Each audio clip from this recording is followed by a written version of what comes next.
All right, what's up, everybody? How y'all doing out there? I am Frank Red, and this is another edition of In the Dungeon Show. I am happy to join you in conversation, and I thank you for joining me. Really appreciate it. This is one of those feel-good shows. A lot to be happy about. We're coming off a great holiday that culminated in what was a tough, hard-fought, and excellent victory for the San Francisco 49ers today over the Cleveland Browns, 26-8.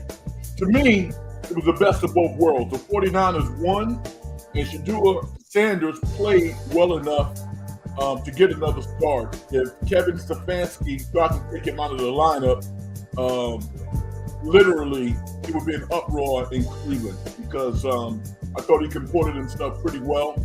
And I'm happy the 49ers won. I think they deserved to win. Brock Purdy, one of the better games that I've seen him play on the road, especially coming off what was a pretty poor effort last week against Carolina.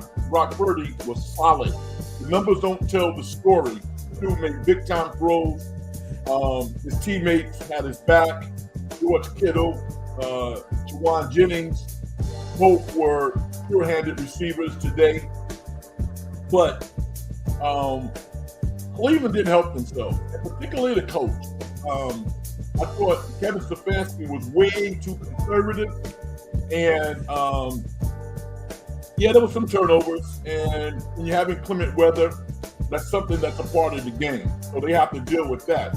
But in terms of Shedeur, I'm happy that they didn't let that kid go because he probably had 2 or 3 plays in him that he's going to have to save until next week against somebody else. And good for the 49ers. They're now 9-4. If I ask 49er fans out there, after 13 games, your team is going to be 9-4. What, 80% of the fans would raise their hand? You know, some of the delusional fans might not raise their hand, but give me a break. 9-4 at this point. Now they haven't played the strongest schedule, but there were some games that they could have easily lost that they won. So that's a good thing. George Kittle, I said it earlier this afternoon, I love George Kittle. Love watching him play football. To me, he's the best 49er tight end in history. Though he has not won a Super Bowl, he might not never win a Super Bowl. But how he approaches the game, I love that. And Juwan Jennings, as a player, is really hitting his stride over the past 2 or 3 weeks. There's some other controversy around something that he might have said, allegedly said. I don't know what it is. Unless they make it public, then we don't know. So, a good day for the 49ers. Kyle Shanahan was in his bag. He doesn't have the stress of worrying whether or not a kicker is going to make a routine kick or whether or not the defense is going to implode at the most inopportune times. He has Robert Saleh. Robert Saleh, one of the best defensive coordinators. I mean, let's get greedy. Dude is the best defensive coordinator in football, to me. It's not about the players. All of them are professionals. They all have talent. It's about the schemes, the preparation, and the desire to please their coach, which I think is compelling for 49ers defense. And I've been talking about it for a month, telling people, colleagues of mine, that this 49er defense is not bad. Well, statistically, it doesn't look good. No, it doesn't have to look good. They give up. They're at the top of the NFL, one of the top teams in terms of giving up the fewest points, number of points. They don't get points up.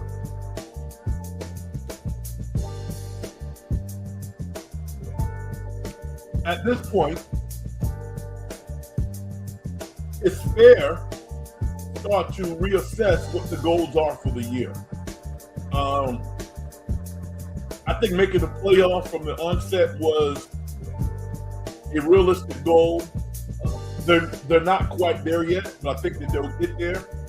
But when you look at how in flux the NFC is, it wouldn't surprise me if they win a game. So a lot of good things are happening now with the 49ers. You want to continue the conversation and talk about that, we can. My name is Frank Red, by the way, this is for the first time. And we're all over the board. We're going to talk the 49ers. We're going to talk some other interesting side note stories in the NFL.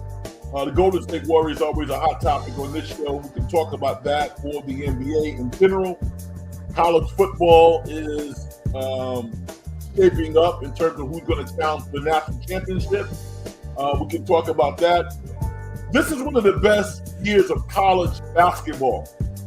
Definitely men, and to some extent the women that we've seen in the past decade. The WNBA has to come to some type of agreement because there's nothing but studs in women's college basketball. The guys are off the chain. We can talk about some of these players if you want to. And I also have a movie review. I won't tell you what that is unless you see my my Twitter promotion for the show, so you know what it is. But we have a movie review as well. Okay? Hit the like button if you like the show. Subscribe to it if you all have not subscribed to the show. Once again, my name is Frank Red. It's a pleasure to be with you in conversation. And like I always like to do, get the show started, go out and talk to the great Vicky. Vicky says, "Hi, Frank. The 49ers look okay today. The defense looked really good. The Warriors look lost. I don't believe they will win 60 games. Hopefully, with Milton coming back, that will help." Here's another comment. The Rams are 9-3. If they lose next week, 9-4. All will be up for grabs. What happened to Pittsburgh today? Nothing went their way. Josh looked like an MVP.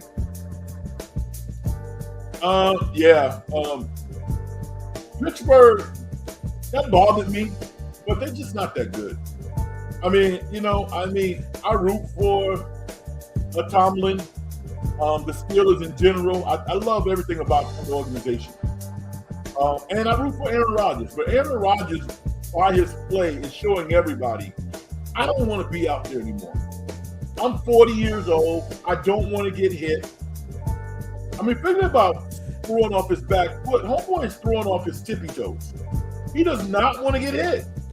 Can I blame him? No, I can't blame him. Is he tough? Yeah, he's tough. But he can't run. He can't move. If anybody out there listening to the program is 40 or north of 40 or close, you know he don't want to get hit in 25-degree weather. So, although Mike Tomlin has never had a losing record,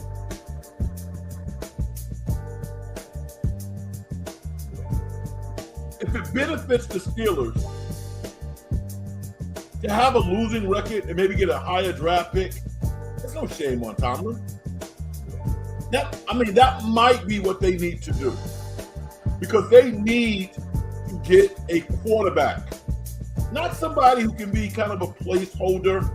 I'm not sure that Mac Jones is a bona fide 5-year starter in the NFL. He's a good player, but they need a stud. They need a Josh Allen. They need somebody like that. I don't know if that player existed in draft, though, coming out of college. I don't know. I've always liked Arch Manning. I don't think his people want him to go to Pittsburgh. I can't see that. I'm not quite sure where they line them up. Probably, New Orleans is the obvious choice if he comes out. Tennessee, they don't want him going to the Raiders. There's great weather there. But the dysfunction in that organization, the Manning clan does not want him to go to the Raiders. So it's going to be interesting. Pittsburgh needs a quarterback. That's the bottom line. And hiring one of these retreads, former excellent quarterbacks, that's just not the answer either. So pretty sad, really. Watch it. Good on the Panthers. They knocked off the LA Rams. I'm not shocked by that. I'm not. Carolina has played good football this year. They laid an egg against the 49ers, but give the 49ers defense some credit. And there were about 3 or 4 pivotal drops by Carolina last Monday night. Everybody want to beat up on Bryce Young. He didn't play well, but there were 3 or 4 drops that killed drives that could have actually ended up in Carolina scoring some points. So you got to watch the games closely. You have to.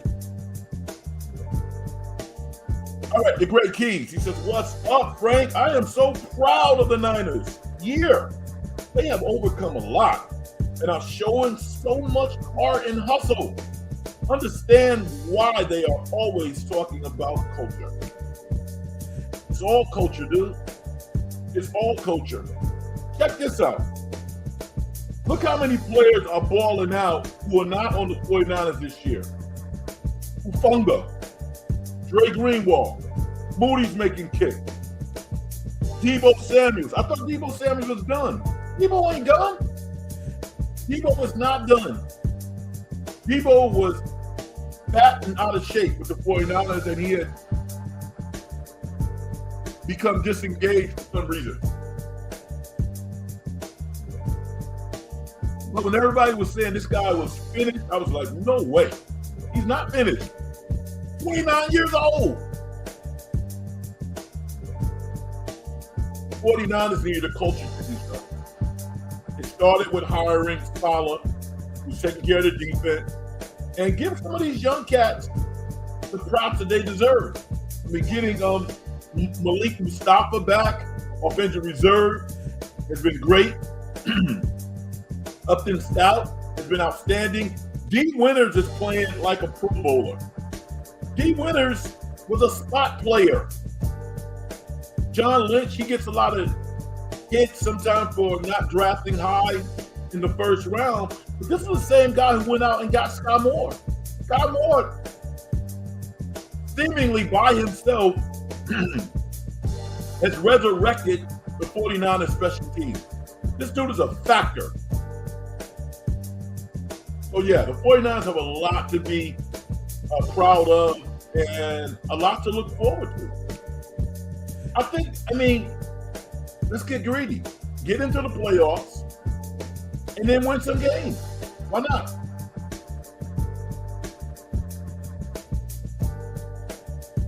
G says, let's go, Frank. He loves that. I like it too.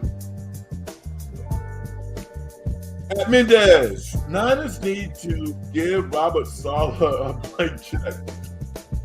How much do you think he should make? How much do you think Robert Saleh should make? He has a lot of kids. He's good at what he does. I don't know how much he makes, but at least $5 million, right? If he makes $5 million now, he should be making $7 million. You know, Shanahan should be making around somewhere between $8 and $10 million a year as a successful NFL coach. Robert Saleh should be making at least $5 million. I'll pay him $7 million. Give him a 1-year deal for $7 million because he's not going to be here for a long time. We were talking about this afternoon. If he simply wants a head coaching job, Tennessee might be a place. I wouldn't go there because they're dysfunctional. How can you fire Mike Grable? Are you out of your mind? How do you fire Mike Grable? So, I mean, if you get 2 head coaching jobs, you're way above the curve. The Jets was a disaster. It didn't work out for a lot of reasons. Some of those reasons lie with Robert Saleh. I think his approach was too soft. He needed to go in there like, hey, I'm J.J. Redick or somebody. You know, I'm ready to clean this mess up. That's J.J. Redick's mentality. You know, I think guys fall in line when you set the parameters. He didn't do that in New York. He was in awe of having Aaron Rodgers, bright lights, big city, and I mean, he was working for a bad owner, so he wasn't going to get any help there. I think he could have done a better job. Tennessee, I would stay away from Tennessee. I would not go to Tennessee. No way. So, with that said, I would stay with the 49ers for another year. If he wants to stay in the professional ranks, he doesn't appear to have any interest in coaching in college.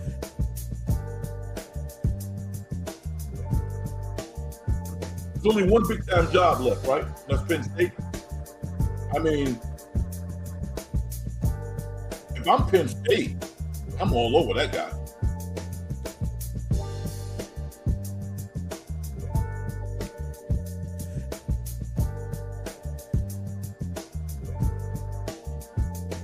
Vicky says Sanders to Pittsburgh.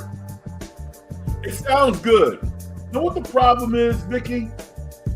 Pittsburgh had a chance to draft him. Why didn't they draft him? I mean, listen, any team that is in need of a quarterback, I'm going to say, if you had some real ardent reasons why you didn't want to draft Shedeur Sanders in the first round, I'm okay with that. I'm not going to beat these organizations up too bad for that. Fifth round? Come on now. Come on now. Not the second, not the third round. Come on now. Pittsburgh could have easily drafted Shedeur Sanders.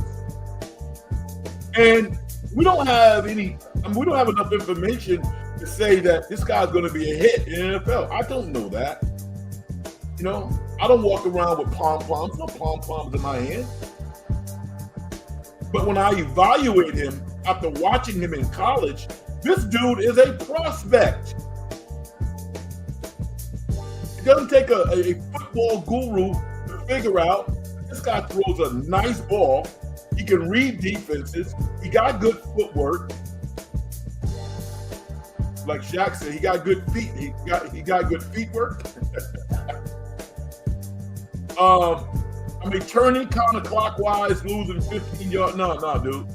Keep your shoulders square and slide in the pocket. If you get sacked, okay, but throw the ball away. All of Shedeur's challenges are fixable. All he needs is a coach that believes in him. Because Kevin Stefanski does not believe in him. And if he does, he has not shown that. Was that the worst 4th and 1 call that you've ever seen in your life? 4th and 1 and you run the ball up the center's butt? I mean, I'm sure when Shedeur got that play, he was like, come on, man. Come on, dude. Why are you doing this to me? Why are you doing this to me where everybody's watching me on television? A quarterback sneak. How about that? How about going off the edge? How about like a leap? Get 1 yard.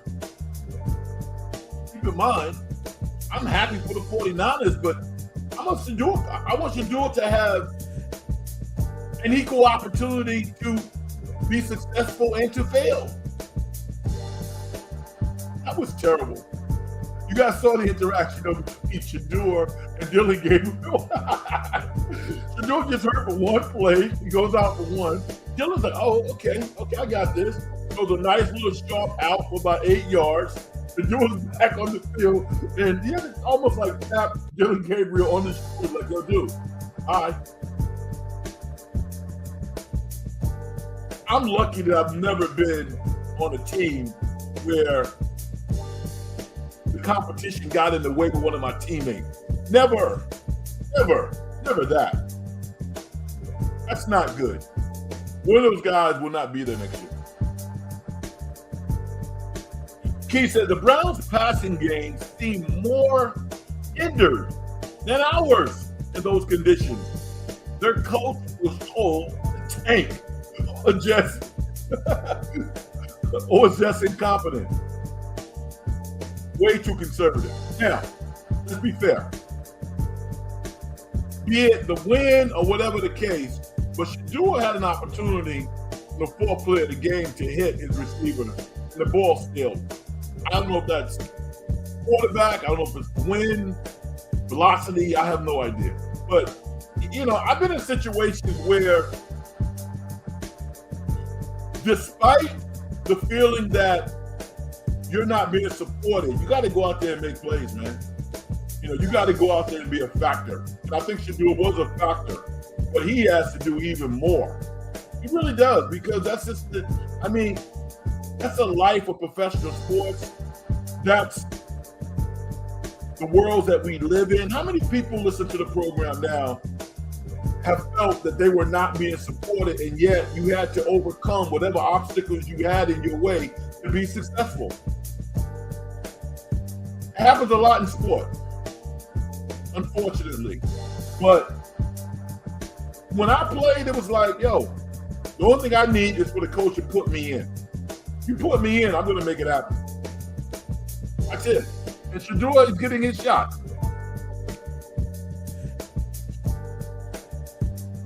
And he's showing some things. Good for him. Okay, so the Steelers fans have turned on Tomlin. If they missed the playoff, will he be let go? Not an absurd or unrealistic outcome. And hey, man, it might be the best thing for them and for Tomlin. In spite of them, not having many coaches in the history of that organization. Was he the fourth coach? They don't have the right personnel. They don't. And it starts and ends with a quarterback. They made a mistake drafting a running back in the first round a couple of years ago. Their running game is nothing to get excited about. I don't think you need to draft a running back in the first round. There's so many talented backs out there. See Chicago. But they need a quarterback. They need a quarterback. And, some of these fans, they're loyal. They're very loyal. But they don't necessarily know anything about the intricacies of football. What is Tomlin doing wrong? How is he mismanaging the game? Give me a freaking break.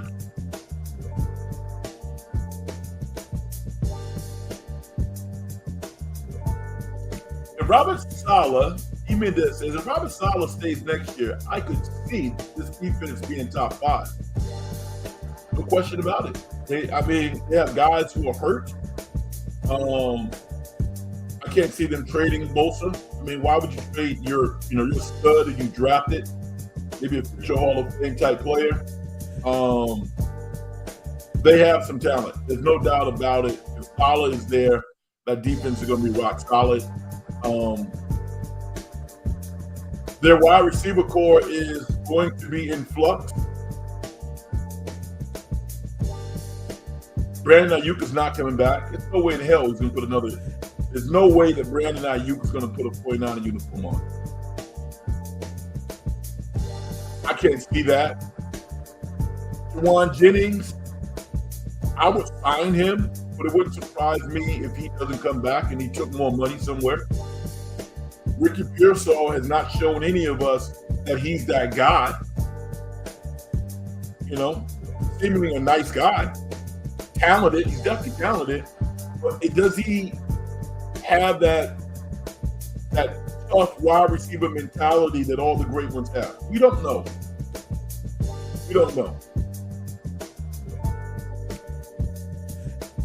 He kind of agrees with me. He says Robert should get $6 to $10 million. Well, I don't think he's going to be rubbing up against the head coach. I think Shanahan probably makes somewhere between $8 and $10 million. I think he should be making $10 million. I think Robert Saleh could definitely command $7 million a year as a defensive coordinator. I don't see any reason why he wasn't making $7 million with the Jets. He says if Mac Jones started today, he would have got sacked a lot being able to score. He got sacked a lot being able to scramble. Like Purdy is a game changer.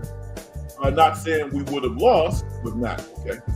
I get your point. Your point is Mac Jones is not as mobile. No, he's not. And, one of the things that I don't like, even though it might be true, is sometimes all of us, when we're playing sports, we might not be at our best, right? But I don't want anybody bringing up injuries. Brock Purdy today was moving in the pocket. He was evading defenders. And he looked damn good. Nobody was talking about his foot. He actually had a metal plate in his shoe at one point. He took it out. But he was out there just balling. Right? This is week 13. You play 13 weeks in the NFL, you're not going to be 100%. I realize Brock Purdy hasn't done that, but all of the other guys, everybody else who's associated with the NFL, this is week 13. The 49ers have not had a bye week. Think about that. For the past 3+ months, every weekend, they've been playing football.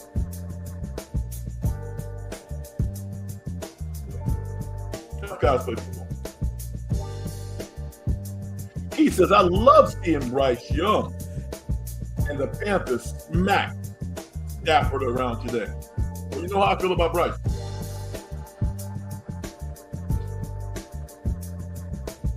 I don't know what his trajectory is at this point. I just like him. He's not a quitter.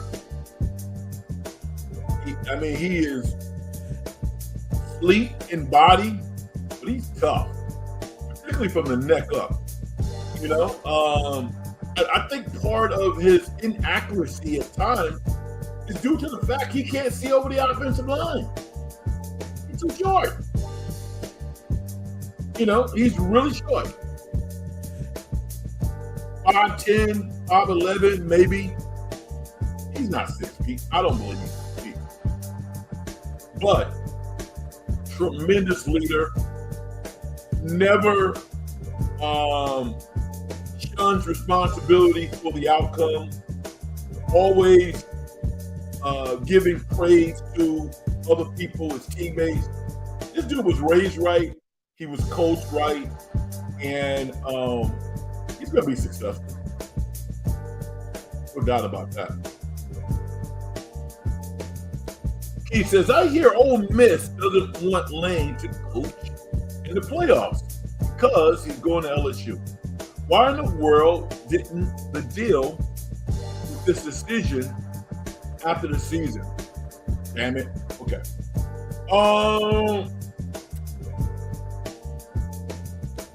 Here's what I think. Do I trust Lane Kiffin? No, I don't. I do not trust him. Do I acknowledge that he is a brilliant football coach? Yes, he is. There's no doubt about that. Do I blame him for going to LSU? No, I don't. Do I think he strung Ole Miss along? Yeah, I do. Oh, we're going to pray on it. And hey, man, everybody has their religion. I'm not the most religious person. I'm very spiritual. And I don't question anybody's sincerity with regards to their religion. But I'll tell you what. I didn't have to find out the results of Lane Kiffin's prayers to know that he was not going to stay in Mississippi. Did anybody think he was going to stay in Mississippi? This Lane Kiffin? I think if he would have been honest from the start with the athletic director, maybe the alumni, gave him the opportunity, and they made a Brink truck worth of money off of Lane Kiffin. So this is business. This is really business. Lane Kiffin has the right to go anywhere he wants to go. But I thought he was disingenuous. And he's had this problem before. This is not something that's new with Lane Kiffin. Also, a couple of years ago, before NIL was legalized, Lane Kiffin was one of these coaches who literally would go to his grave telling you why players in college should not be paid. I'm like, what Wait a minute. Aren't you the guy who's making millions? And a kid gets a, what, 2-year scholarship because they might have come from JUCO or whatever. You think that suffice? See, I love coaches who want players to get paid. Rick Pitino, I was watching a video of him yesterday. He was like, yo, I'm happy guys getting paid. Because most of the players give the money to their families anyway. I'm happy. It's Purdue. And that's my thing. I don't care who gets paid. Coaches getting paid. Athletic directors getting paid. The networks are getting paid, and not the players. Just perform. That's all. So I'm not a big Lane Kiffin fan. I'm very respectful of his talent. He's a brilliant football coach. A lot of things he does would not work well in the NFL. It didn't work well in the NFL. Mr. Davis basically fired him on like a Wednesday. Get the hell out of here. Now, if I'm one of the players in Ole Miss, in spite of the angst between the adults, I think the players should have had some say-so. I don't know if that would have created a really untenable situation with Lane and the athletic director and the alumni. I don't know. But politics can ruin sports and make it real bad for kids. Those kids did the work.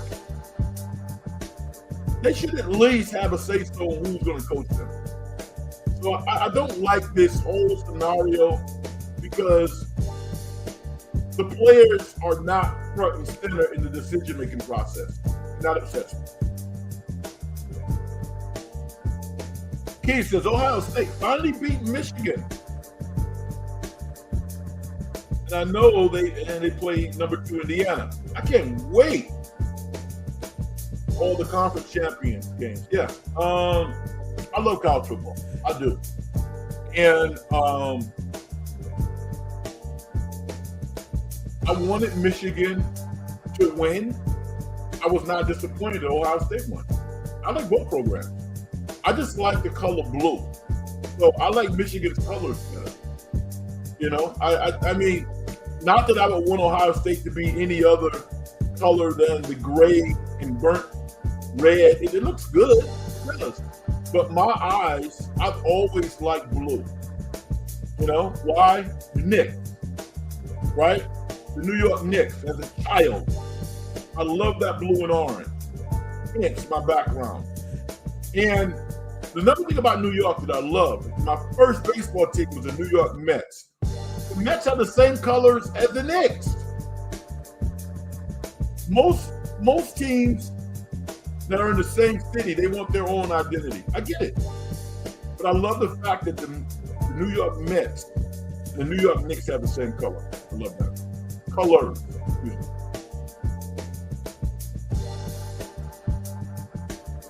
Are the Eagles in trouble? They got smacked by the Bears at home. You know, people say they got smacked, Keith. What they got was embarrassed. They didn't get smacked. Think about the game, right? Jalen Hurts, who I support, gave up the ball twice. How unimaginable it is for Jalen Hurts to cough up the ball on a push. And that's what he did. Think about that. That was a surefire touchdown. And then he had another fumble. Jalen has to get it together. Because in spite of their inconsistent offense, they were right there. If Jalen Hurts doesn't make those 2 mistakes, I think Philly still wins that game. Chicago, I respect them. I don't think they're that good. I don't. I think the 49ers are going to smack Chicago, even on the road. I do. I don't think they're that good. They've improved. They're much better. They have a lot to look forward to, but I don't think they're that good.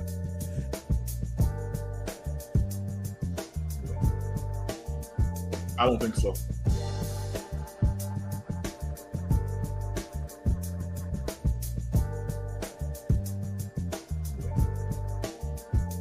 Harry Balzac. Should the 49ers bring back Jennings next year? Yeah, but I think Jawan Jennings is a good wide receiver. He's even better because he makes tough catches. Because he's been around for a while and you kind of know him real well, there's a ceiling. There's a ceiling. You know, I think he's a $12 million receiver, 12 to 15. I'm not paying him more than $15 million a year. I'm not. I would pay him $15 million a year. I would. If he's your guy, I would pay him $15 million a year. Maybe with, I don't know, $25 million guaranteed, something like that. But I mean, there's levels to this. Who's the kid who I mean, he's not George Pickett. You know, he doesn't have that kind of talent. So I think sometimes players kind of get ahead of their talent. And this was kind of a tough year for Jennings because I think that he probably has done enough in the past to warrant what he was asking for. But when you're talking about multiple years at double-digit millions, I think you gotta be careful. But I would love to have him back because he makes tough catches. A lot of these receivers don't make tough catches. George Pickens, we don't know what he's going to be like year 3 of like maybe a 5-year contract. Year 2, we don't know. Pittsburgh felt that they could not handle the guy. So they traded him. And it doesn't look good, but I get it. He's going to make a ton of money. This dude is, you know, he's on that level. He's a $25 to $30 million wide receiver.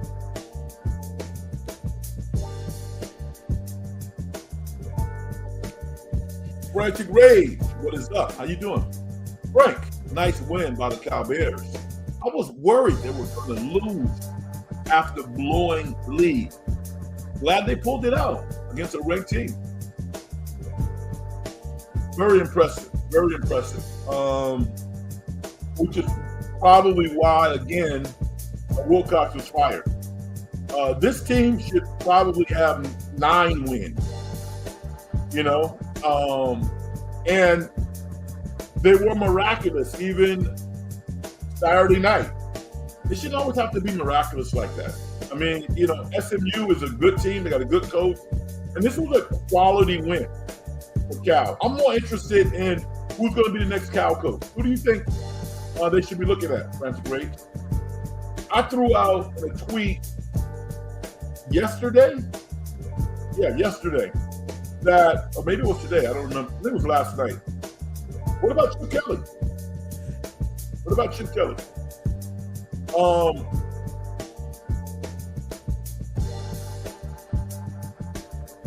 threw Kelly, I don't know his name, but that quarterback, he's not the most mobile guy. And if you go back to Chip Kelly's history, when he was really good as a college coach, he likes a mobile quarterback. But why wouldn't you be able to work with this guy? You should be able to work with him. He's an excellent talent. You can do a lot worse than Chip Kelly as a talent. I think it's going to come down to money. The good thing about that scenario is Kelly's made a bunch of money. This dude is rich. You know, and if he wants to be, you know, an $8 or $10 million a year head coach, then go chase it. That's fine. You know, Cal will get somebody. But I would love to see Chip Kelly's offense and his magic in Berkeley.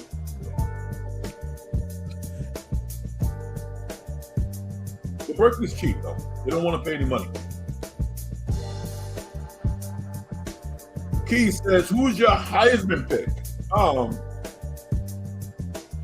Speaking of Cal Berkeley, I have to give it to Francisco.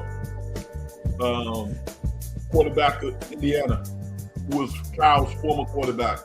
Will he be the best pro? Probably not.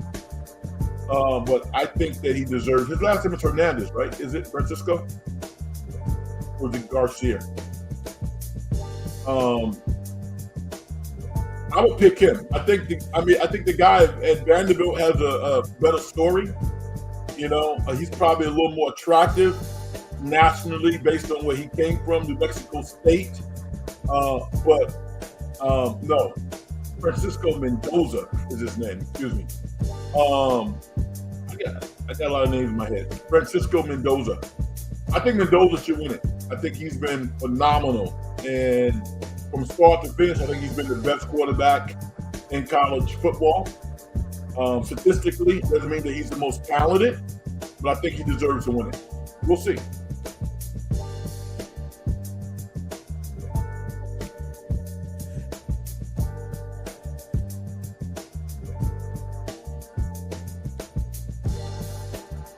Absolutely. Evo's the primo. Okay, I like that. And thank you for hopping in again. You've been in before. JJ's a good all-around player. JJ's a willing blocker. He is. He's a good football player. He was underrated coming out of Tennessee. He was one of the best wide receivers in the SEC when he came out. Because of lack of speed, he was drafted, I believe, in the 7th round. He was a hell of a player. A hell of a player. And he's proven that now. His numbers, because he missed a lot of games early on this year, are not fantastic, but the 49ers are going to be Christian McCaffrey-centric. So no wide receiver, with the exception of Bowen, that 1 week is going to have crazy numbers. They also throw the football to the tight end quite a bit. So, and to the running back side of the flat. So Jennings has been, over the past 3 or 4 weeks, exactly what the 49ers wanted him to be. He's been excellent. Because of his all-around ability. Key says, Shelby Harris, after the game, called Jennings a hoe. And also added that Jennings talks shit about players' families and other foul stuff, and then hides behind his offensive lineman, and he can't see why he can see why he got punched. Okay. Yeah. You know what? I mean, my antennas went up, Keys, when the statements came out that said that he said things about people that you should never say. Or he called someone something that you should never call a man. And that was kind of interesting to me because I was like, well, we know what those words are, right? So it's a bad look. It's a bad look. It really is. So I hope it gets squashed. I think it can get squashed with an apology or, accepting accountability for whatever transpired. It's a bad look, and it put a damper on what was a pretty outstanding performance by Juwan Jennings. But we need to get to the bottom of that. We probably never will, but we need to. Vicky says, what's wrong with the Warriors? Most games they look lost. It's called chemistry. That's what it's called. It's called chemistry. Chemistry takes a long time to build, and it takes literally no time to lose. And coaches sometimes take up for players, and players sometimes take up for coaches. It's just the reality of it. I go back to game 5 or 6, when the Warriors got up to a 4-1 start. They had great chemistry. And then Jonathan Kuminga got benched. And the Warriors vets stepped up a couple of games against San Antonio, and it was all good. Everybody was happy. But the day in and day out commitments of playing against top-notch NBA teams, you can't even begin to think that you can do that on a nightly basis without a player like Jonathan Kuminga. And then he gets injured. How injured is he? He's being cleared. It gets real messy. Zero people listening to this show right now will be surprised if Jonathan Kuminga is traded. Literally the night of January 15th, which is when trades can be executed at that point. So if you're Jonathan Kuminga, and he doesn't have the mentality of a Bryce Young, I don't think he does by his actions. I mean, you can become disengaged. I would hope that nobody would, because he's being paid $55 million a year. Do your job, do the best that you can do, and let the chips fall where they may, because your teammates need you. They really do. They need you. So he had a good performance last night against New Orleans. I saw some highlights. I was at the high school games. I didn't see the game last night, but he was a factor. I think Tuesday night will be a better litmus test, because Steph's not playing on Tuesday, right? Steph could miss at least a week. He got hurt on Wednesday night. Was it Wednesday he got hurt? So Steph's not playing. Steph is probably not going to play in Philly unless, he's up to it. It's tough for Steph not to play on the road, because literally these fans in these road markets mortgage their houses, give their kids early Christmas presents, depending upon the holiday, to watch Stephen Curry. And Steph is so human. He's so aware of the fans. So maybe he would play on Thursday if he's up to it. He's not going to play Tuesday night. The Warriors take on OKC. I want to see him compete. I don't really care about winning. The best team generally wins. OKC's better. But the Warriors can compete. I want to see them compete on Tuesday night. That's all I want to see.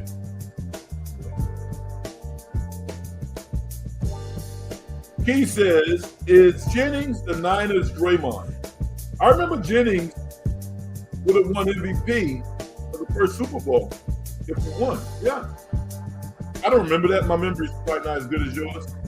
I know he had a great Super Bowl. I don't know.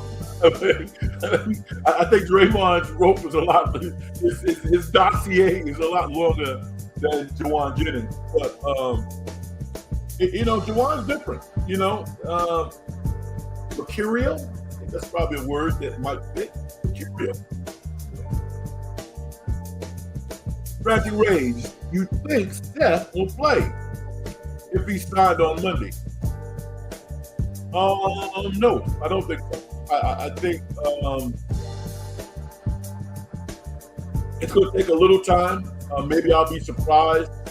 Someone won't suit up, but I wouldn't be surprised if he doesn't play. I'm happy that he's going to finally get closer to getting in the game.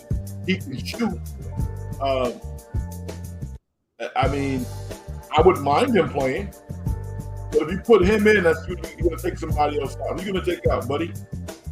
Buddy Hill? Pod is not going to be on the bench. I think we know that now. Especially coming off what was probably his best all-around game of the year, right? Played really well. Vicky says Jimmy might not play Tuesday. Jimmy fell on his hip in the first quarter.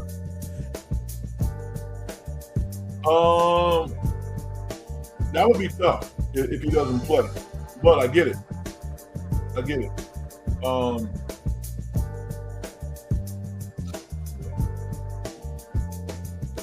I'm not in favor of pros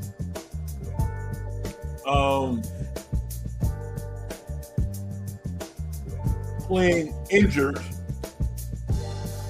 especially in non-playoff games. I'm just not a fan of that. I would always side with the players anyway. But if Jimmy Butler's not going to play against OKC on Tuesday, they virtually have no chance to win that game. And it could get ugly.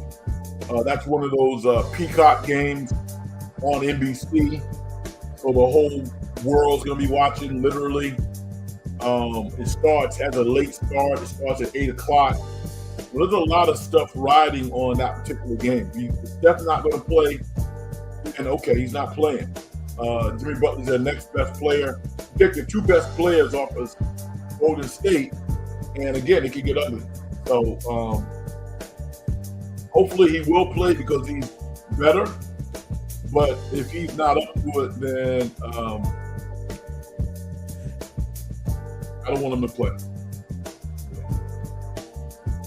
I wanted to give some love to a team that probably a lot of people hate. Let me acknowledge you. SGA, what's up, brother? How you doing, man? Give the Lakers some credit. I'm not a Laker fan. I was a Magic Johnson fan, a Kobe fan, but the Lakers, not so much. I'm not a Laker hater, though. But I got to give up a lot of credit and some props to JJ Redick and certain players on his team. I've never seen DeAndre Ayton play as well as he's playing right now. This dude is playing. I mean, this dude could make the All-Star team as well as he's playing. Luka's been out of his mind, and I attribute that to him just being in shape. Austin Reeves is killing people. If I match up against Austin Reeves and this guy just cooked me like that, I'll be upset. He's upsetting a lot of people. He's cooking a lot of people. He really is. So, and their role players are playing well. So, I mean, I have to give the Lakers a lot of credit. You know, how long will it last? I don't know. But, Vicky, you talked about chemistry. They have what the Warriors don't have. I even thought that LeBron coming back might cause some disruption. It has not. LeBron is kind of fit in and playing good basketball. You know, he doesn't have to have the pressure of putting up crazy numbers. He needs to play well. He just needs to contribute, and that's what he's doing. So I got to give him credit for that. Also, I had a conversation about a month ago when Van Vliet got hurt, and we were talking about Reed Sheppard, and I talked about how nasty I told you this kid was.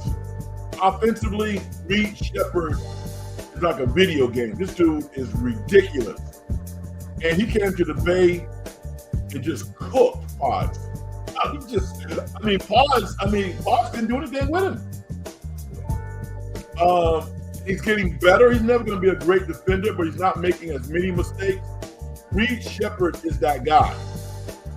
Very talented player. And I think anybody who watches basketball knows how good Reed Sheppard is. But he is rounding into shape. And the only way I can see Houston losing is by watching them self-destruct from within. They got so much talent. It's unbelievable how much talent Houston has.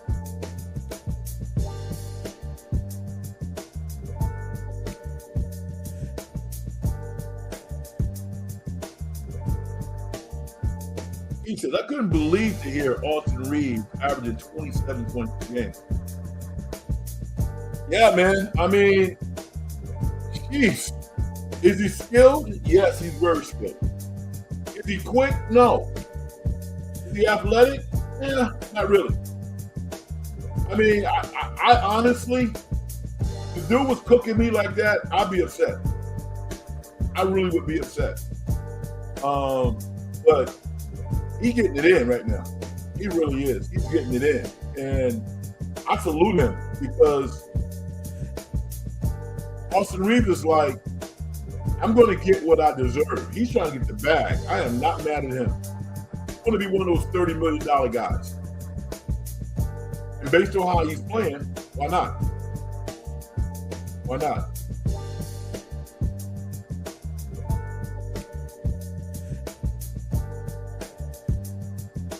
He says, my cousin was watching the Warriors and Rockets game with me at my house.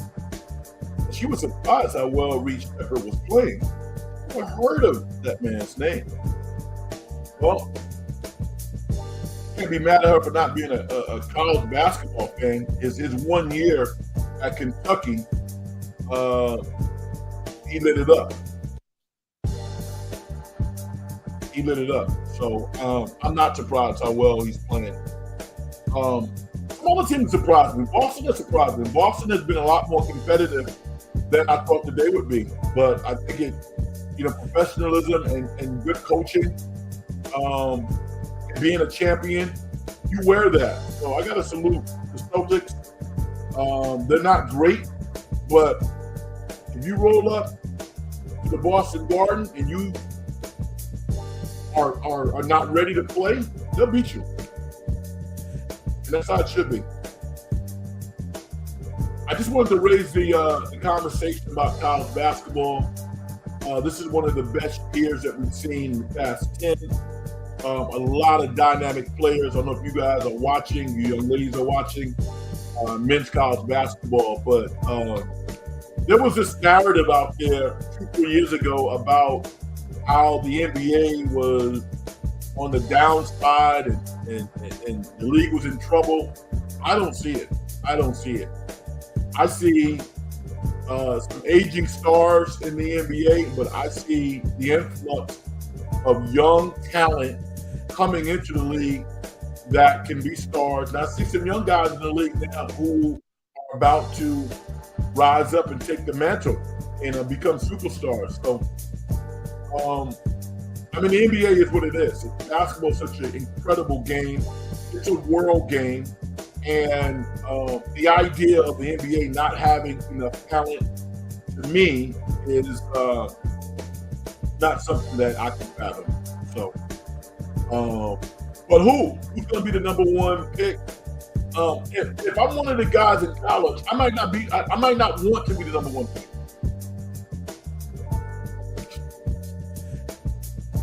If I'm Cameron Boozer, I want to go to San Antonio.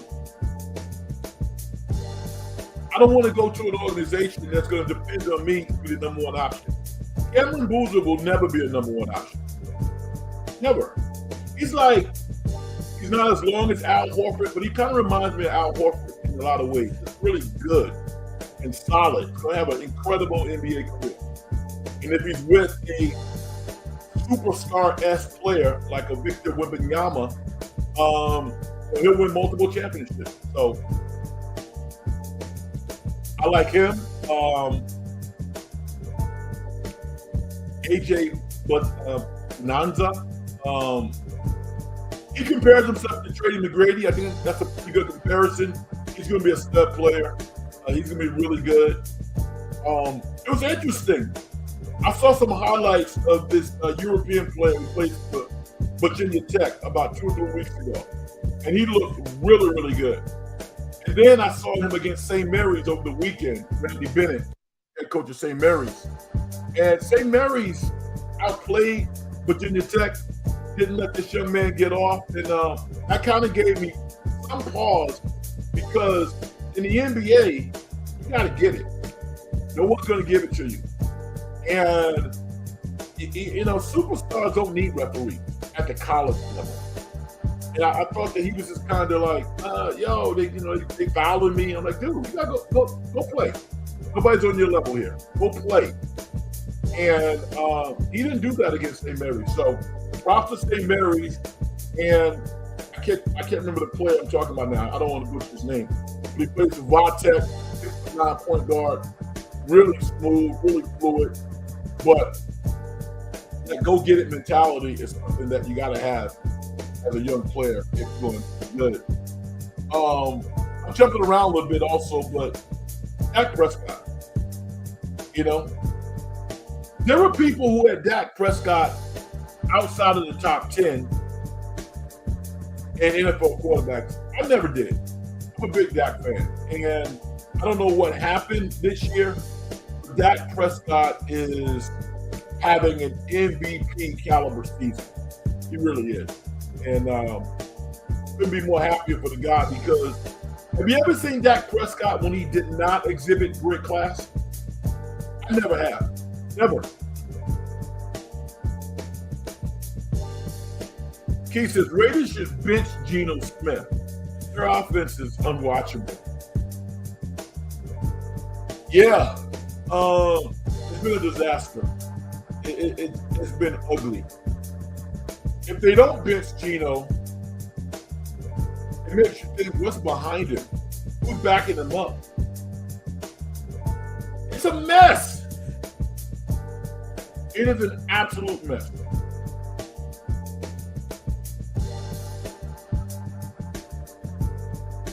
I feel sorry for Pete Carroll. Because Pete Carroll will never be trash to me. Never. Man, 73 years old.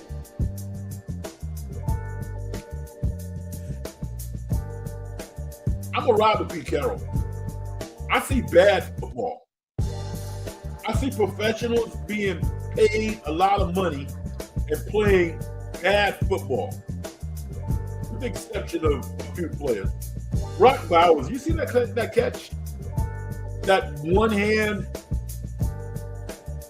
scooped up from an anthill catch. I mean, listen. Who was the character that Tom Hanks played? That's Brock Bowers. I mean, have you ever seen anything like that before? That dude is Red Grange.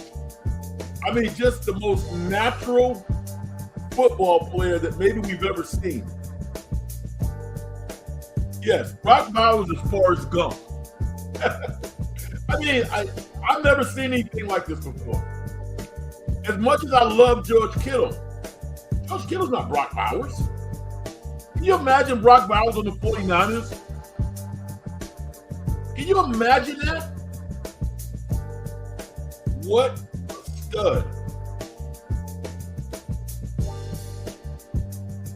And he's always the same. Never complains.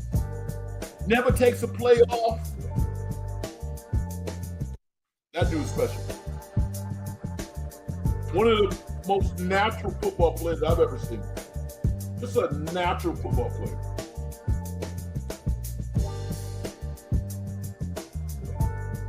Awesome.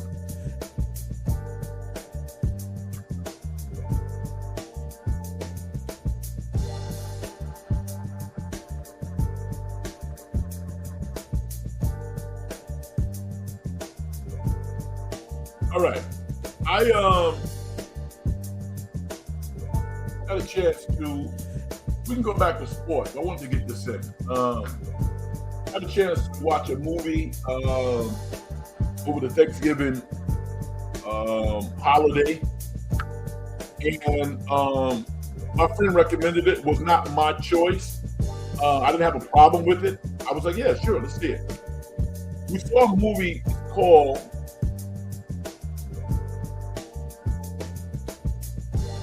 Jay Kelly. And the movie is starring George Clooney. And it was directed by a big-time director, Noah Baumbach. Noah Baumbach did Marriage Story with Adam Driver and Scarlett Johansson, probably about 5 years ago now. Maybe longer. But Marriage Story was phenomenal. This guy is a real filmmaker. And Jay Kelly kind of like the message in the movie really resonates, I'm sure, to a lot of people, particularly if you are a parent who has chosen to pursue a career, be it a corporate career, entertainment, whatever the case. A lot of times, the narrative, because I think it feels good, is, well, I had to go to work so I could take care of my family. And that's true. That's definitely true. But there's also the part of the narrative that says, you know what, I'm doing this for me because I like to do it. I like being a professional athlete. I like walking down the street and having people call my name. I like having sponsors offer me millions of dollars for whatever I do. There's a part of that decision that requires great balance. Pursuing a career and being a great father or mother. If woman is a person who is pursuing her career. And that's kind of what this movie is about. This movie is about Jay Kelly coming to the realization that some of the reasons, some of the choices that he made were really about him. And selfishness is not always a negative thing, although society paints it that way. You know, having that desire and hunger to accomplish a goal sometimes means that other people are going to get hurt. And also the realization of being a great parent is kind of a choice also. You know, it is not an all or nothing proposition. And Jay Kelly kind of deals with that scenario. I think, again, if you're a little older, if you're a parent, if you're somebody who's pursuing something really hard, you can relate to the movie. Clooney does an excellent job. I want to see Adam Sandler do more serious stuff. Now, I mean, he's done serious movies in the past, but the dude's a hell of an actor. I mean, primarily kind of like as a character actor, kind of a wing man type of role. Adam Sandler is phenomenal. He has great nuance, great touch, and good for him. One of the best, I was going to say one of the best female actors, I'm not even going to say that. One of the best actors in Hollywood consistently is Laura Dern. Laura Dern, she's fierce. There's nothing that Laura Dern can't do as an actor. She's phenomenal. She really is. So, Jay Kelly actually is a Netflix movie, so it's going to be on Netflix fairly quickly. So if you don't see it in the theater, that will be okay. Because you'll see it on Netflix. But I love going to the theater. I really do. Noah Baumbach also wrote Barbie with Margaret Robbie. No, that's not true. I don't know about that. Or did he write it and not direct it? I don't think that's true information. SGA. As a matter of fact, I'm pretty sure that's not true. He says Pete Carroll was a great coach who, like Belichick, didn't know when to hang up the playbook. It could be true. I mean, because I'm going to have practice tomorrow with my my girls' basketball team. And one of the things about coaching that makes it so courageous is your players respond to you or they don't. And you got to live with that. There are always going to be variables that you can't control. Some team has more players, this and that.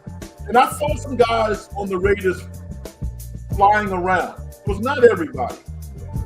But the majority of the Raiders players should be looking for work because they're not playing good football. They're not playing good football. That's inexcusable. I can't imagine Mike Vrabel coaching any team and having guys just lay down or be mentally unengaged. It's unrealistic to even think about that. You watch the Raiders play, and it is god-awful. It is awful. You know, it's like no one feels that their jobs are in jeopardy. Coaches are getting fired.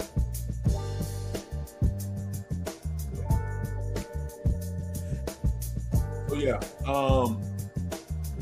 rumors are out there. These are not like rumors out of nowhere. There's a lot of people that believe Pete Carroll's going to be fired.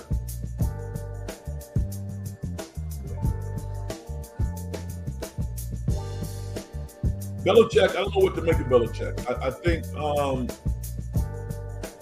in college football, you need to get some players.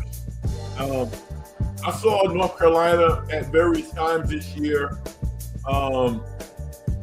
show improvement, but they don't have the players. I mean, their quarterback would struggle to play at San Jose State. Let's be honest.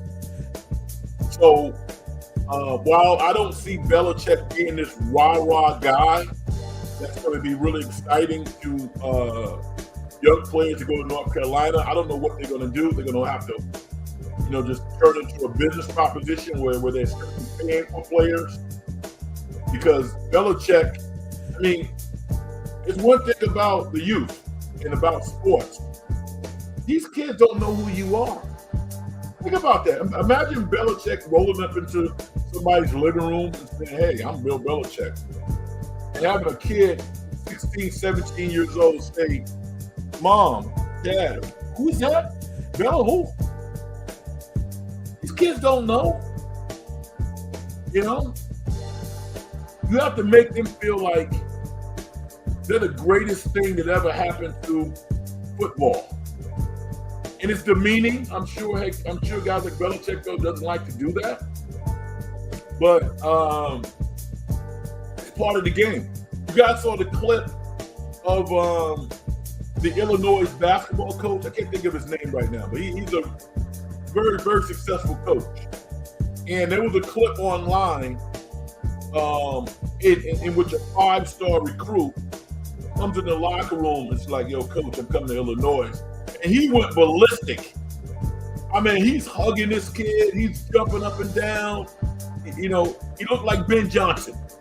Everything except the shirt flying off. And that's what it is. It literally is an American Idol, celebrity type environment. If you don't have that in you as a coach who's coaching kids, they're not coming to your school. They're not. People think that Jim Harbaugh is kind of kooky, and he is kind of kooky. Good guess, GA. Brad Underwood is his name. Yeah, you're right. But when Jim Harbaugh showed up at Stanford, things were different. The room changed. The tenor of the room changed. You need to be that guy. Which is why I think Lane Kiffin is going to be successful at LSU. In spite of how he kind of does things and how he moves, I have no doubt that Lane Kiffin is going to be very successful at LSU. And probably going to take his quarterback from Ole Miss. Although they might have told him, "Dude, if you do that, be careful." So it'll be interesting to see if that happens.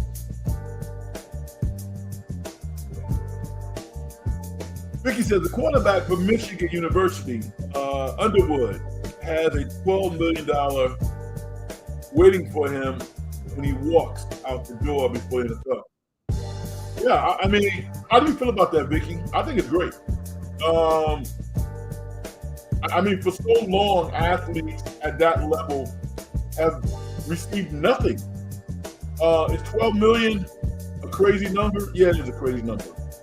But I went down a rabbit hole this weekend because I love sports. Vicky, on Saturday, there was 106 or 107 plus thousand people at that game, at the Ohio State-Michigan game. Think about that for a second. That was 35,000 plus more people. No, it was 40,000 more people at that game than folks who show up at 49er games. 40,000 more?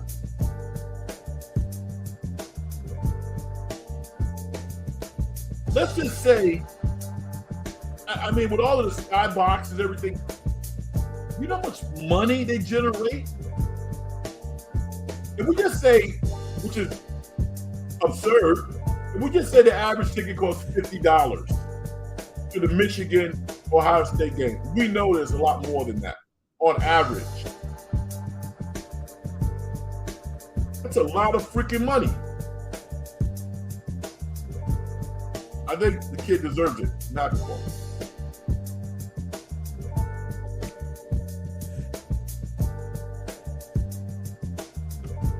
He says, I feel bad for the kids that play week in and week out without a check. Yeah, I mean, I'm with you. I mean, a lot of them are getting paid. Not all of them are getting paid. But do you think they should? I think, and I would agree with you, Vicky. I think everybody should get something. There's levels to this, but everybody should get something.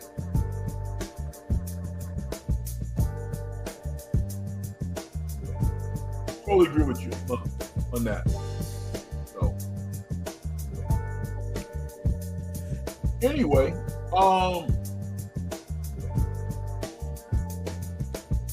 talk about everything that I want to talk about.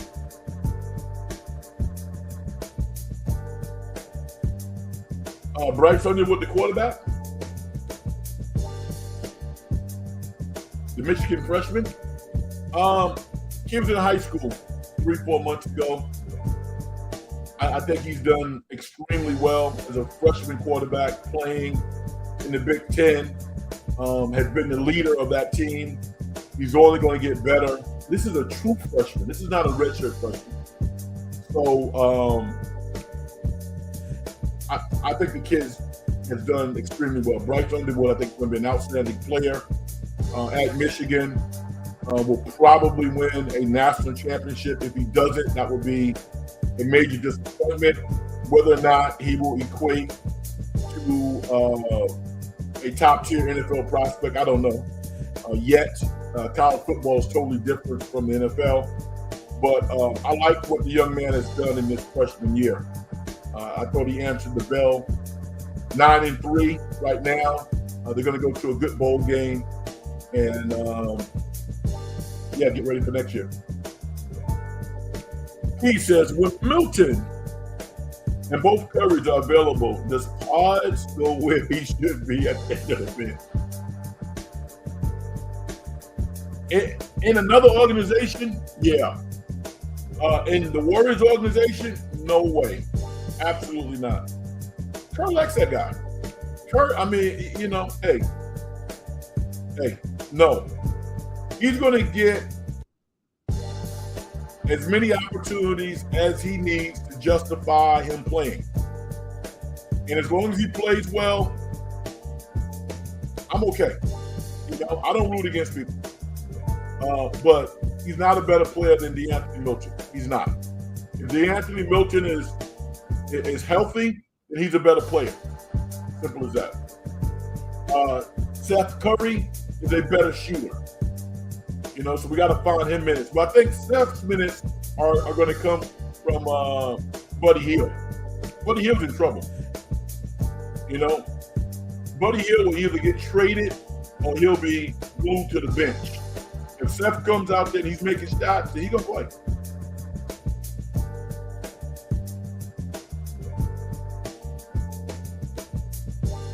Yeah, we are. All right, everybody. I think we are going to shut it down. I want to thank everybody for joining me tonight. This has been awesome. Hit the like button. Hopefully you have. And subscribe to the show if you have not already done so. Is Kuminga hurt? Why no play? He played Saturday night. I mean, I think he played maybe 17, 19 minutes. I was looking at the box score. I expect his minutes to go up, if for no other reason, so he could be more marketable when the Warriors start to seriously look at trading him. So I think he's going to play. They need him. Vicky, thank you. I appreciate you, and thank you for the update. Awesome news. Thank you, Vicky. I appreciate you so much. All right. I'm gonna do my thing and get out of here. Bro. Success in getting paid is a manifestation of the whole process.